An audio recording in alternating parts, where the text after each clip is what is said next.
The letter came in a thick, yellowed envelope sealed with black wax. A flickering return address. Ashwood Estate, Black Hollow, Vermont. Julia Ellery hadn't heard that name in 20 years. Not since her mother whispered of the old place with a tremor in her voice, drunk on gin and grief. She had inherited the mansion from a great uncle she never met. The lawyer's tone was apologetic, as though issuing a curse instead of a deed. Still, curiosity tugged harder than fear. When Julia arrived, the road to Ashwood was half swallowed by forest. Twisted trees formed an arch above the path, skeletal limbs clawing at her windshield. Fog curled around the tires like smoke. The mansion loomed like a wound in the woods. Gothic arches, rotting eaves, shattered stained glass. Vines crawled up the stone like veins on a dying hand. The front door, carved with unsettling abstract symbols, opened with a groan of long unheard sorrow. Inside, cold air slithered across Julia's skin. The house breathed. Every creak, whisper, and sigh felt deliberate. Dust lay thick like ash. Family portraits lined the halls, though their eyes had been scratched out. A brittle journal lay on a table. The Ashwood Testament. At night, the house spoke. Not with voices, but with memories. Doors slammed in rooms she hadn't entered, and somewhere beneath the floorboards, someone wept. Julia began reading the testament. It chronicled a legacy of occult obsession. Her great-uncle Elias believed the manor was a thin place, where reality could be peeled back like old wallpaper. And beneath it, something was watching. Each night, Julia dreamed of a black spiral etched into the floor of the basement, drawn in blood, pulsing. She found the door on the third night, hidden behind a rotten wardrobe in the east wing. Beyond it, a stone stairwell plunged into the earth, the air thick with the stench of mildew and iron. At the bottom, the basement was cavernous. Symbols covered the walls, drawn in what looked like dried mud, or something worse. At the center, the black spiral awaited her, crusted with age and something that writhed beneath. She began to see things in the daylight now, flickers of movement in mirrors, a figure watching from beyond the garden gate. The journal grew more frantic, pages soaked with water damage and blotched ink. Elias wrote of a ritual, a breach. He had tried to speak to the Veiled Mother, an entity beneath the house that feeds on blood and secrets. Julia found remnants of that ritual, a rusted knife, animal bones, a child's shoe. Worse, she found Elias's body behind a false wall, kneeling, eyeless, grinning. And yet his journal continued. Fresh entries appeared daily in her handwriting. Reality fractured. Mirrors no longer reflected her.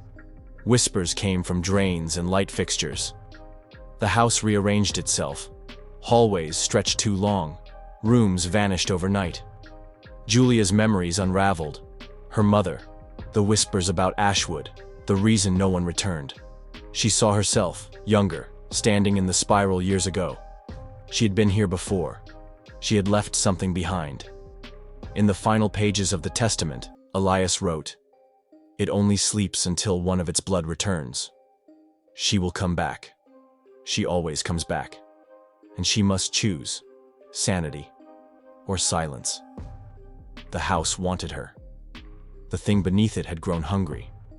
As she stood in the spiral, blade in hand, echoes of the past whispered her name.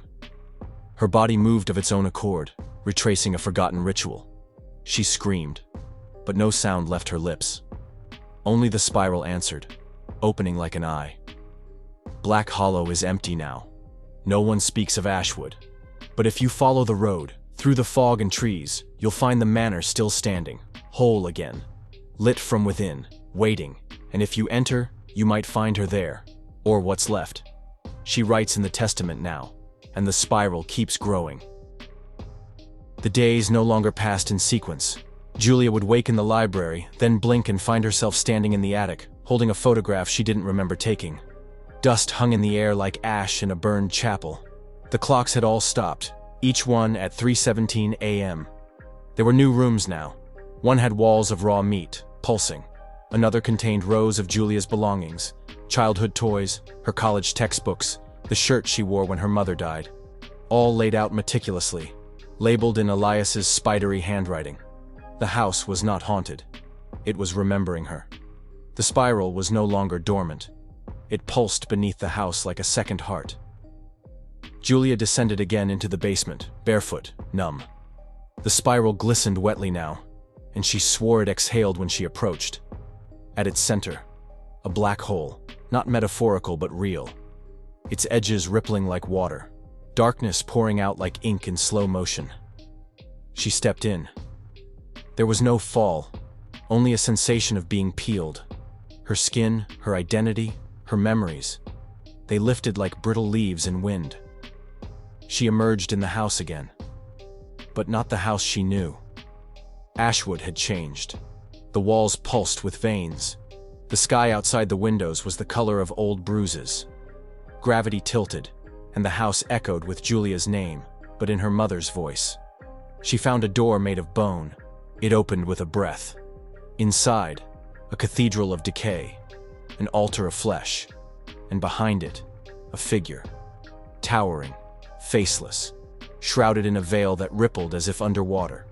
The veiled mother. She did not speak. She showed. Visions of every soul consumed by Ashwood, layered over each other like rotting leaves. Elias, kneeling. Julia's mother, screaming into a mirror.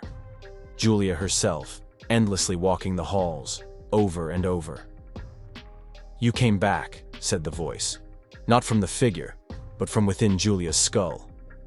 "You are my door." She tried to leave. She made it to the road, breathless, clothes torn. But the road only led her back to the house. Every direction looped. Her car was gone. The forest had grown denser, eyes blooming in the bark of trees. Ashwood did not trap her. Ashwood was her. In the mirror she saw herself, but older. Rotting. Her eyes entirely black. Smiling. The journal was in her hands again. Only one blank page remained. The pen was wet with something thick and red. She wrote, "I was born here. I died here. I return. Again and again." And the page accepted it like soil accepts blood. The spiral above opened in the sky. From it descended limbs of shadow and bone, wrapping around the house. It lifted the manor like a puppeteer claiming its marionette. Ashwood disappeared from this world, swallowed into the hollow between worlds where memory is currency and identity is sacrifice. But sometimes, when the fog is thick, travelers swear they see a light through the trees, a glimpse of windows, a door slightly ajar, a whisper in their ear, "We remember you." And then it's gone.